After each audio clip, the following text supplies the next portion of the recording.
नमस्कार। आकाशवाणी से प्रस्तुत है समाचार संध्या।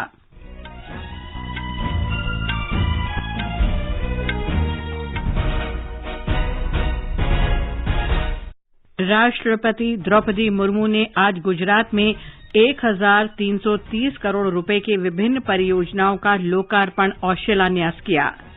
गृह मंत्री अमित शाह जम्मू कश्मीर के 3 दिन के दौरे पर। रक्षा मंत्री राजनाथ सिंह ने आज राजस्थान के जोधपुर में स्वदेश में निर्मित हल्के लड़ाकू हेलीकॉप्टर प्रचंड को औपचारिक रूप से वायुसेना को सौंपा।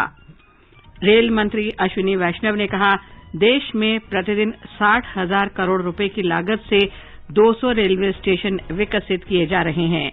निर्वाचन आयोग ने आकाशवाणी पर 23 भाषाओं में 52 कड़ियों के मतदाता जागरूकता के राष्ट्रव्यापी कार्यक्रम मतदाता जंक्शन का शुभारंभ किया। नेशनल मीन्स कम मेरिट छात्रवृत्ति योजना के आवेदन की अंतिम तिथि 15 अक्टूबर की गई। देश भर में आज महाअष्टमी का पर्व श्रद्धा धार्मिक उल्लास के साथ मनाया जा रहा है। 36वें राष्ट्रीय खेलों में सेना ने 31 स्वर्ण पदक लेकर हरियाणा को पीछे छोड़ा। भारत और दक्षिण अफ्रीका के बीच तीसरा और अंतिम T20 अंतर्राष्ट्रीय क्रिकेट मैच कल इंदौर में। और एशिया कप महिला T20 क्रिकेट में भारत ने मलेशिया को डकवर्थ लुईस नियम के आधार पर 30 रन से हराया।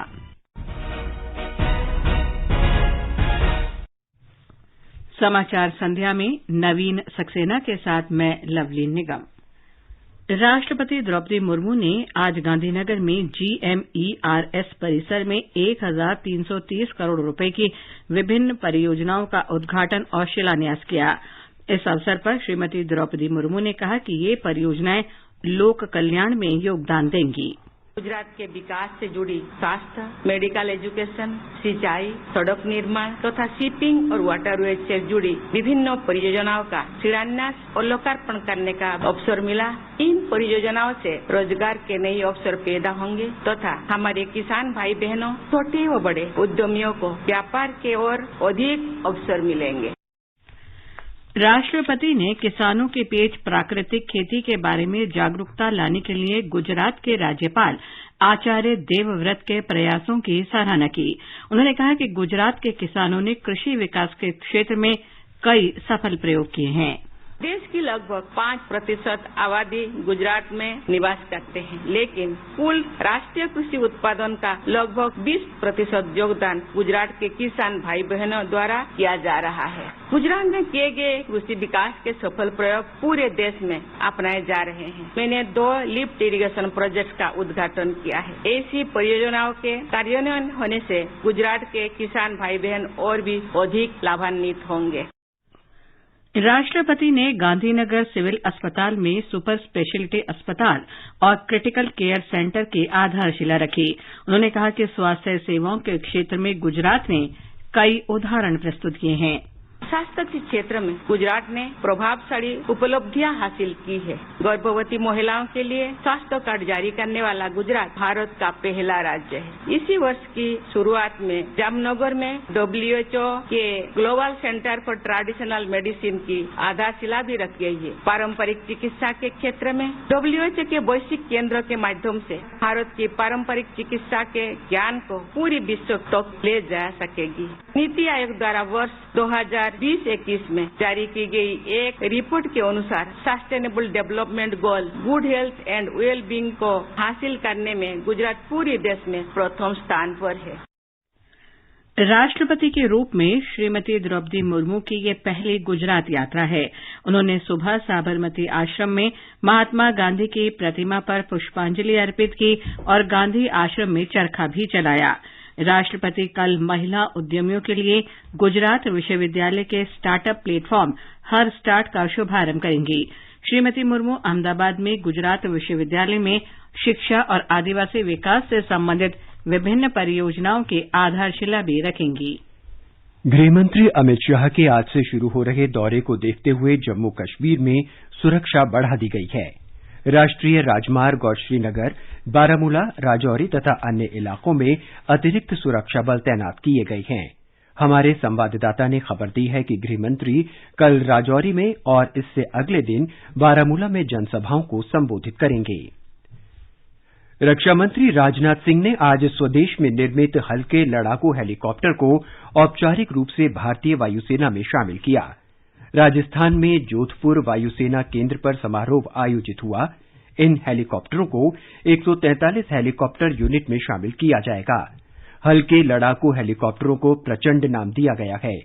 समारोह को संबोधित करते हुए रक्षा मंत्री राजनाथ सिंह ने कहा कि हल्के लड़ाकू हेलीकॉप्टरों के शामिल होने से वायुसेना की युद्धक क्षमता बढ़ेगी और आत्मनिर्भर भारत की दिशा में ये एक बड़ी उपलब्धि है। आज इंडियन एयरफोर्स में देश के प्रथम इंडिजिनस लाइट कम्बैट हेलीकॉप्टर का इंडक्शन हो रहा है। प्रचंड शक्ति, प्रचंड वेग और प्रचंड प्रहार की क्षमता वाले इस एलसीएल का इंडक्शन हमारी एयरफोर्स की कैपेबिलिटीज में बढ़ोतरी के साथ साथ रक्षा उत्पादन क्षेत्र में आत्मनिर्भरता की ओर भी यह एक बड़ा कदम है। रक्षा मंत्री ने कहा कि करगिल युद्ध के दौरान इन लड़ाकू हेलीकॉप्टरों की जरूरत महसूस की गई थी और इस मांग को पूरा करने के लिए 2 दशकों से प्रयास किए जा रहे थे। हिंदुस्तान एरोनॉटिक्स लिमिटेड ने ये हेलीकॉप्टर विकसित किए हैं। रक्षा मंत्री ने कहा कि अत्याधुनिक लड़ाकू हेलीकॉप्टरों को ऊंचाई वाले क्षेत्रों में तैनाती के लिए डिजाइन किया गया है। एलसीएस का डिजाइन और डेवलपमेंट मॉडर्न बैटलफील्ड की जरूरतों के अनुरूप किया गया है। अपने डेवलपमेंटल स्टेजेज में अनेक प्रकार की टेस्टिंग में इसने तमाम चुनौतियों से निपटने में अपनी योग्यता दिखाई है। एलसीएस दुश्मनों को चकमा देते हुए विभिन्न प्रकार के एमिनिशंस को कैरी करने और शीघ्रता से अथाह स्थान पहुंचने में सक्षम है। यह वर्सटाइल हेलीकॉप्टर विभिन्न टेरेन में हमारी आर्म्ड फोर्सेज की जरूरतों पर पूरी तरह खरा उतरता है। रक्षा मंत्री ने कहा कि इन हेलीकॉप्टरों में 2 शक्तिशाली इंजन लगे हैं और इनमें राडार से बचने की विशेष क्षमता है। हल्के लड़ाकू हेलीकॉप्टर 550 किलोमीटर तक उड़ान भरने में सक्षम हैं और 6500 मीटर तक ऊंचाई तक जा सकते हैं। ये हेलीकॉप्टर हवा से हवा और हवा से जमीन पर मार करने वाली मिसाइलों, 70 mm रॉकेट और 20 mm की बंदूकों की सुविधाओं से युक्त हैं। रक्षा मंत्री राजनाथ सिंह ने कहा कि इन हल्के लड़ाकू हेलीकॉप्टरों के भारतीय वायुसेना में शामिल होने से आत्मनिर्भर भारत अभियान को और गति मिलेगी। एक लंबे समय से इंडियन एयरफोर्स ने न केवल राष्ट्र की सुरक्षा में अपनी महत्वपूर्ण भूमिका निभाई है, बल्कि स्वदेशी रक्षा उत्पादन को भी पूरा इंडियन एयरफोर्स ने सपोर्ट किया है। वह चाहे मारुत हो, लाइट कम्बैट एयरक्राफ्ट हो, आकाश मिसाइल प्रणाली हो, एडवांस लाइट हेलीकॉप्टर हो या फिर आज शामिल होने वाला हमारा यह एलसीएच हो। ऐसे अनेक उदाहरण देखे जा सकते हैं जो इंडिजिनस डिजाइन एंड डेवलपमेंट के प्रति इंडियन एयरफोर्स के भरोसे और सपोर्ट को यह दिखाते हैं। ये समाचार हमारी वेबसाइट newsonair.com/hindi और हमारे mobile app news on AIR पर भी उपलब्ध हैं। देश भर में धूम मचाए ज्ञान का ये उपहार, मोबाइल पे आजादी क्वेस्ट आया आजादी का इतिहास। डाउनलोड करे आजादी क्वेस्ट, ये लो जीतो ढेरों इनाम। मौका पाए जुड़ने का रेडियो और डीडी के साथ, सिर्फ खेल नहीं उत्सव है, आजादी का अमृत महोत्सव है, आजादी का अमृत महोत्सव है। डाउनलोड करें आजादी क्वेस्ट ऐप और पाएं ढेरों इनाम। अगर आप प्रतियोगी परीक्षाओं की तैयारी कर रहे हैं तो एआईआर का प्रोग्राम अभ्यास है सिर्फ आपके लिए। इस बार का विषय है साइकोलॉजी और इस विषय पर आप अपने सवाल हमें व्हाट्सएप करें 9289094044 पर या ईमेल करें abhyas.airnews@gmail.com पर। आपके सवाल हमें मिल जाने चाहिए अक्टूबर 5 तक। आपका अभ्यास हमारा प्रयास। समाचार संध्या में आपका फिर स्वागत है। प्रधानमंत्री नरेंद्र मोदी बुधवार को हिमाचल प्रदेश जाएंगे। श्री मोदी राज्य में 3,650 करोड़ रुपए से अधिक की परियोजनाओं का लोकार्पण और शिलान्यास करेंगे। यात्रा के दौरान प्रधानमंत्री अखिल भारतीय आयुर्विज्ञान संस्थान एम्स का बिलासपुर में उद्घाटन करेंगे। प्रधानमंत्री ने वर्ष 2017 में इसकी आधारशिला रखी थी। इसकी लागत 1,470 करोड़ रुपए से अधिक आई है। इस अस्पताल में 18 स्पेशलिटी, 17 सुपर स्पेशलिटी विभाग, 18 मॉड्यूलर ऑपरेशन थिएटर और 750 बिस्तर की व्यवस्था है। 247 एकड़ में फैले इस अस्पताल में 24 घंटे आपातकालीन सेवा और डायलिसिस की सुविधा है। अस्पताल में हर वर्ष एमबीबीएस कोर्स के लिए 100 छात्रों और नर्सिंग कोर्स के लिए 60 छात्रों को प्रवेश दिया जाएगा।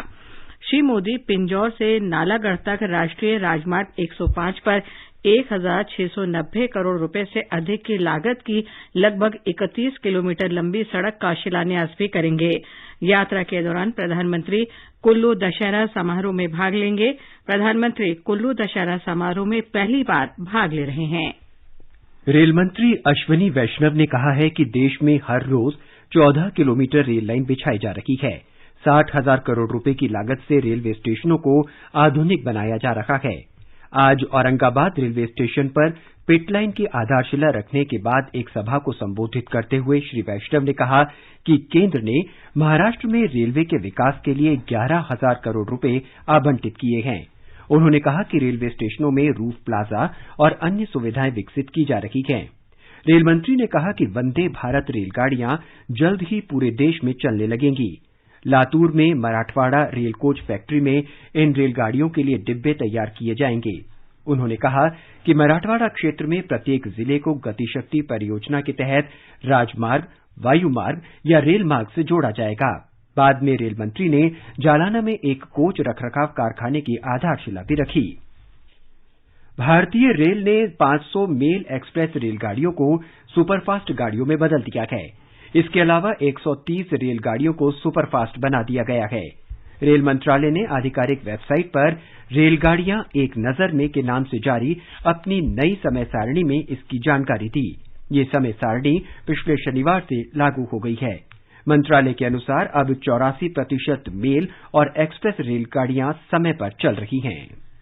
निर्वाचन आयोग ने आज से आकाशवाणी पर वर्ष भर चलने वाले मतदाता जागरूकता कार्यक्रम मतदाता जंक्शन का शुभारंभ किया।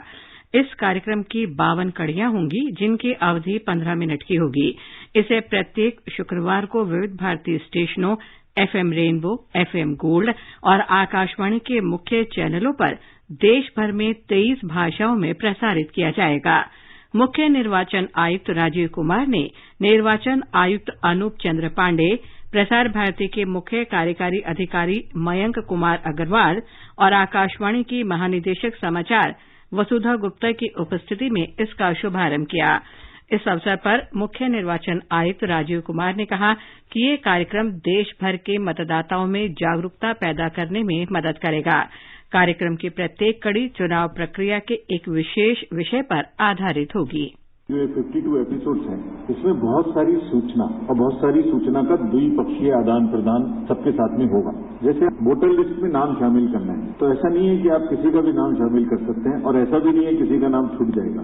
हर स्टेज पे बूथ के अंदर में अगर कोई गलत नाम जुड़ना होगा तो दूसरे लोग विरोध करेंगे। हर स्टेज पे चुनाव की पॉलिटिकल पार्टीज का 100% योगदान, सहयोग और निगरानी लगातार बनी रहती है।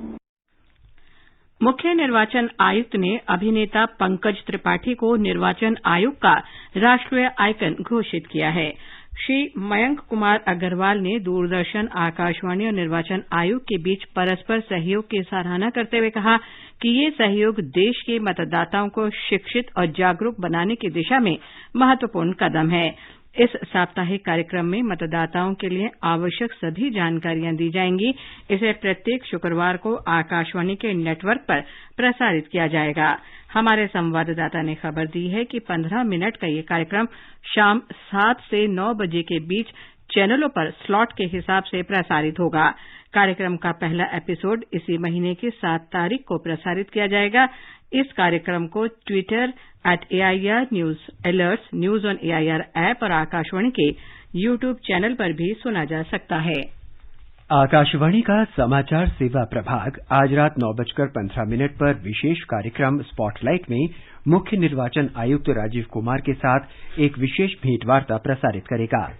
श्री कुमार ने अधिक से अधिक मतदान प्रतिशत सुनिश्चित करने के लिए निर्वाचन आयोग द्वारा किए गए प्रयासों के बारे में बताया।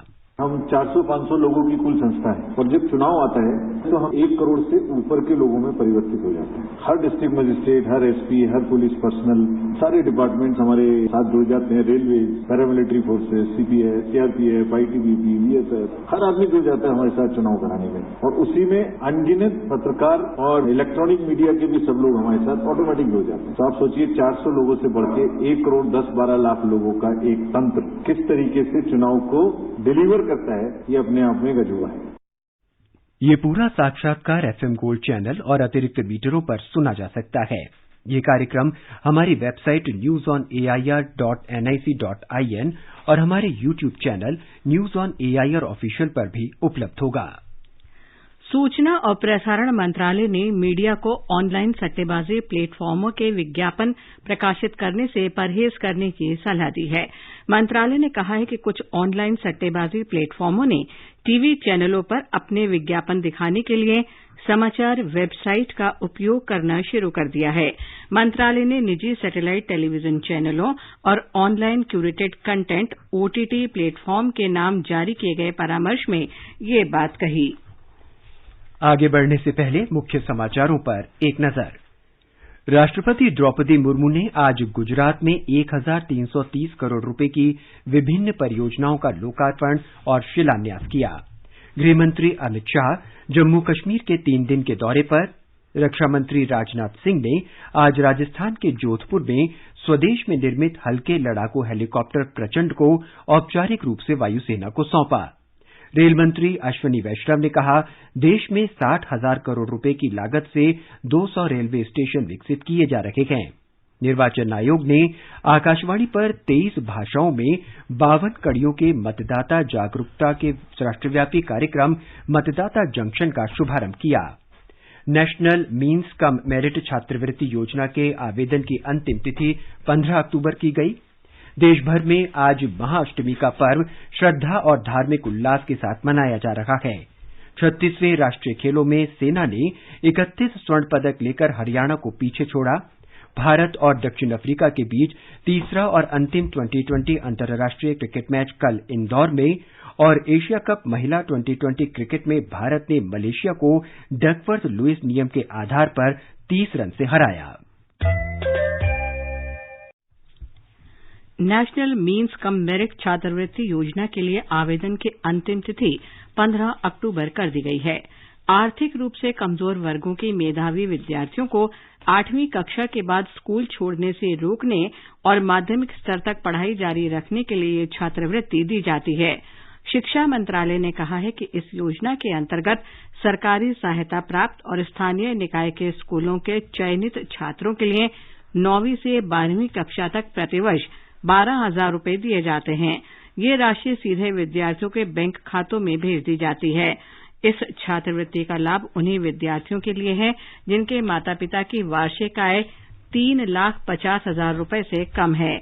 छात्रवृत्ति पाने के लिए विद्यार्थियों को 8वीं की परीक्षा में न्यूनतम 55% अंक हासिल करना आवश्यक है। कार्मिक, लोक शिकायत और पेंशन राज्य मंत्री डॉक्टर जितेंद्र सिंह ने लोक प्रशासन में उत्कृष्टता के लिए प्रधानमंत्री पुरस्कार पोर्टल की शुरुआत की है। नई दिल्ली में आज पोर्टल www.pmawards.gov.in की शुरुआत की गई। पुरस्कार के लिए आज से 28 नवंबर तक नामांकन किए जा सकते हैं।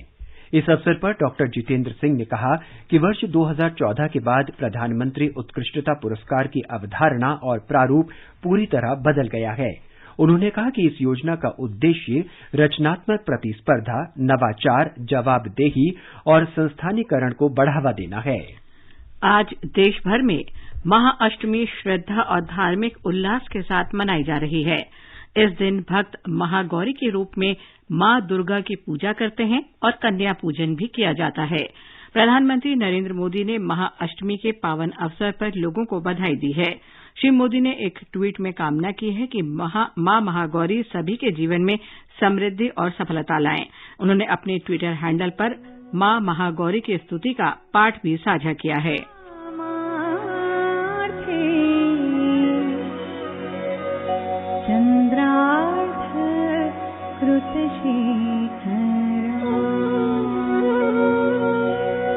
वंदे वाञ्छितार्थसिद्धिं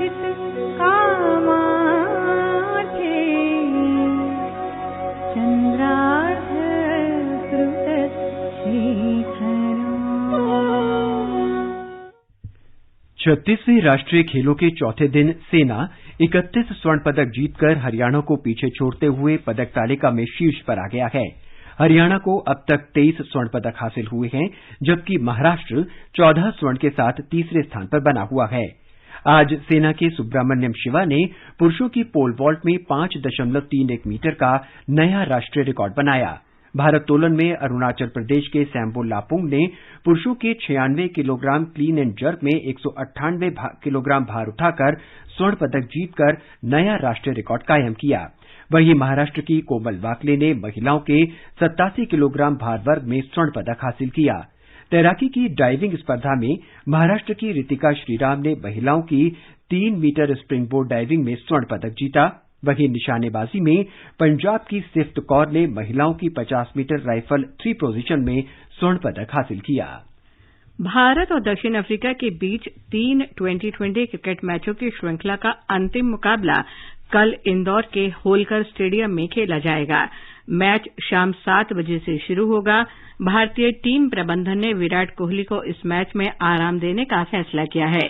भारत ने पहले दोनों मैच जीतकर श्रृंखला में अजेय बढ़त बना ली है। गुवाहाटी में कल खेले गए मुकाबले में भारत ने दक्षिण अफ्रीका को 16 रन से पराजित किया। बांग्लादेश के सिलहट में एशिया कप महिला 2020 क्रिकेट में भारत ने मलेशिया को डकवर्थ लुइस सिस्टम के आधार पर 30 रन से हरा दिया है। वर्षा के कारण मैच रोके जाने तक मलेशिया ने 5 ओवर और 2 गेंद में 2 विकेट पर 16 रन बना लिए थे। इससे पहले भारत ने मलेशिया को 182 रन का लक्ष्य दिया था। भारत ने 20 ओवर में 4 विकेट पर 81 रन बनाए। सविभेनिनी मेघना ने 69 और शेफाली वर्मा ने 46 रन का योगदान दिया। तालिका में भारत 2 मैचों में 2 जीत के साथ 4 अंक लेकर दूसरे स्थान पर है। ये समाचार आकाशवाणी से प्रसारित किए जा रहे हैं। ताजा समाचार जानने के लिए आप हमारे Twitter handle @AIR News Hindi को फॉलो कर सकते हैं। न्यू इंडिया समाचार, नए भारत का संकल्प, सबका साथ, सबका विकास, सबका विश्वास और सबका प्रयास। समाज में गरीब और कमजोर तबकों के लिए सरकार की चल रही कल्याणकारी योजनाओं और कार्यक्रमों से जुड़ी जानकारी पाएं। सरकार के इन कदमों के बारे में जानें और लाभ उठाएं। आकाशवाणी पर अब सुनिए जन कल्याण के सरोकार दोपहर 3 बजे से हर शनिवार। सुनिए न्यू इंडिया समाचार आकाशवाणी के साथ। ये आकाशवाणी है। भारत का सबसे बड़ा लोक सेवा प्रसारक आकाशवाणी समाचार आजाद भारत की बात आकाशवाणी के साथ श्रृंखला में स्वतंत्रता के 75 वर्ष पूरे होने का उत्सव मना रहा है। इस कार्यक्रम में आकाशवाणी के माध्यम से जीवन के विभिन्न क्षेत्रों में स्वतंत्रता के बाद भारत की विकास यात्रा के बारे में जानकारी प्रदान की जाती है। आज की कड़ी में हम आपके लिए कोविड जन आंदोलन, कोविड के विरुद्ध युद्ध में विजय विषय पर जानकारी लेकर आए हैं।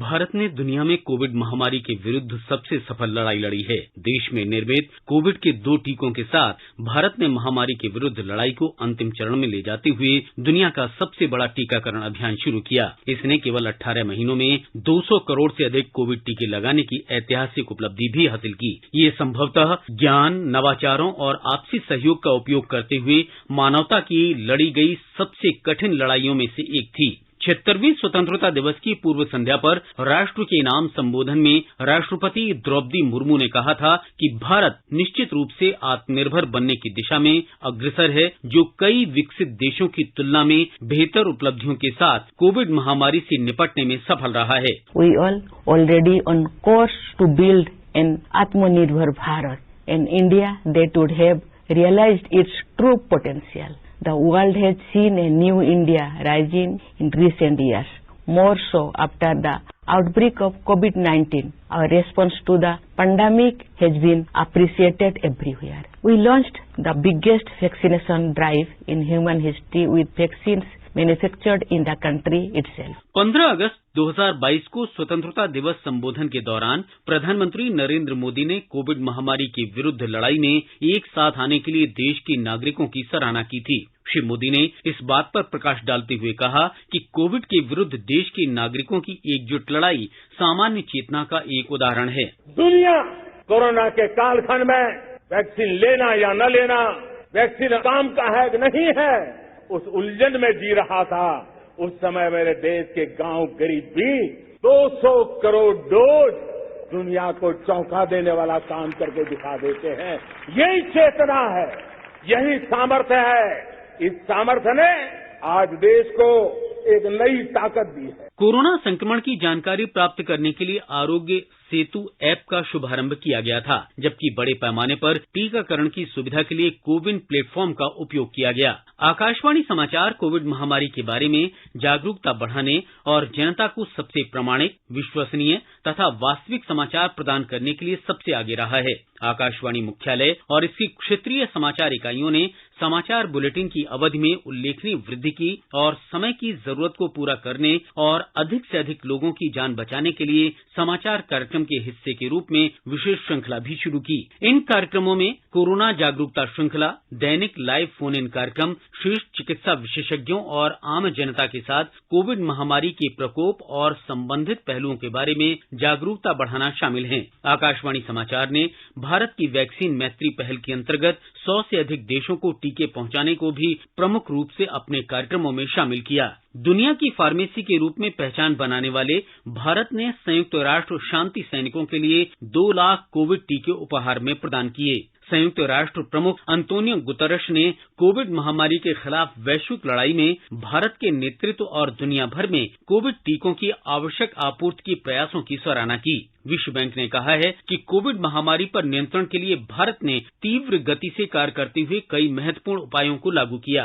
देश ने मार्च 2020 के आरंभ में ही कोविड महामारी के शुरू होते ही आपात खरीद प्रोटोकॉल लागू कर दिए थे। एक रिपोर्ट में विश्व बैंक ने कहा है कि सुव्यवस्थित केंद्रीय खरीद, सरकार द्वारा समर्थित दीर्घकालिक बाजार विकास, शुरुआती निर्यात प्रतिबंध और विनिर्माण क्षेत्र में निजी क्षेत्र को वित्त पोषण कुछ ऐसे उचित कार्य थे जिन्हें भारत ने कोविड महामारी के दौरान किया था। भारत कोविड-19 खरीद, चुनौती, नवाचार और सीख रिपोर्ट ने कोविड महामारी के प्रकोप से भारत की लड़ाई की सराहना की थी। रिपोर्ट में महामारी के महत्वपूर्ण प्रारंभिक चरण में आवश्यक चिकित्सा वस्तुओं की लगातार आपूर्ति सुनिश्चित करने के लिए प्रधानमंत्री नरेंद्र मोदी की पहल की सराहना की। भारत ने स्वदेशी चिकित्सा उपकरण उद्योग के विकास के लिए एक अनुकूल वातावरण भी तैयार किया। महामारी के विरुद्ध लड़ाई में भारत के कोरोना योद्धाओं ने सेवा परमो धर्म का मंत्र अपनाकर देश के लोगों की सेवा की है। मुकेश कुमार, आकाशवाणी समाचार, दिल्ली।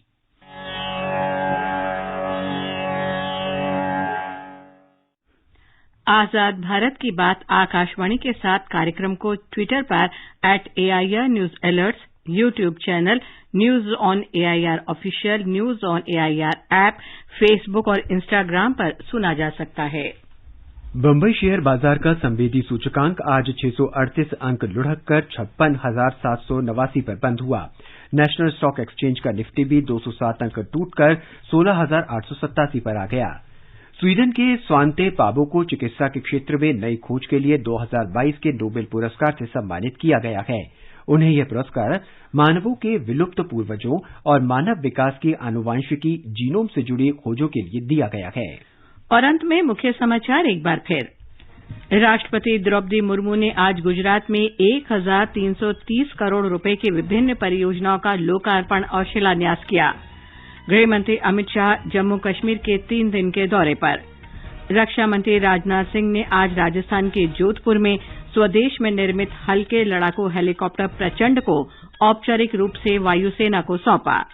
रेल मंत्री अश्विनी वैष्णव ने कहा, देश में 60,000 करोड़ रुपए की लागत से 200 रेलवे स्टेशन विकसित किए जा रहे हैं। निर्वाचन आयोग ने आकाशवाणी पर 23 भाषाओं में 52 कड़ियों के मतदाता जागरूकता के राष्ट्रव्यापी कार्यक्रम मतदाता जंक्शन का शुभारंभ किया। नेशनल मीन्स कम मेरिट छात्रवृत्ति योजना के आवेदन की अंतिम तिथि 15 अक्टूबर की गई। देश भर में आज महाअष्टमी का पर्व श्रद्धा, धार्मिक उल्लास के साथ मनाया जा रहा है। 36वें राष्ट्रीय खेलों में सेना ने 31 स्वर्ण पदक लेकर हरियाणा को पीछे छोड़ा। भारत और दक्षिण अफ्रीका के बीच तीसरा और अंतिम T20 अंतर्राष्ट्रीय क्रिकेट मैच कल इंदौर में और एशिया कप महिला T20 क्रिकेट में भारत ने मलेशिया को डकवर्थ लुईस नियम के आधार पर 30 रन से हराया। इसके साथ ही समाचार संध्या का ये अंक समाप्त हुआ। नमस्कार।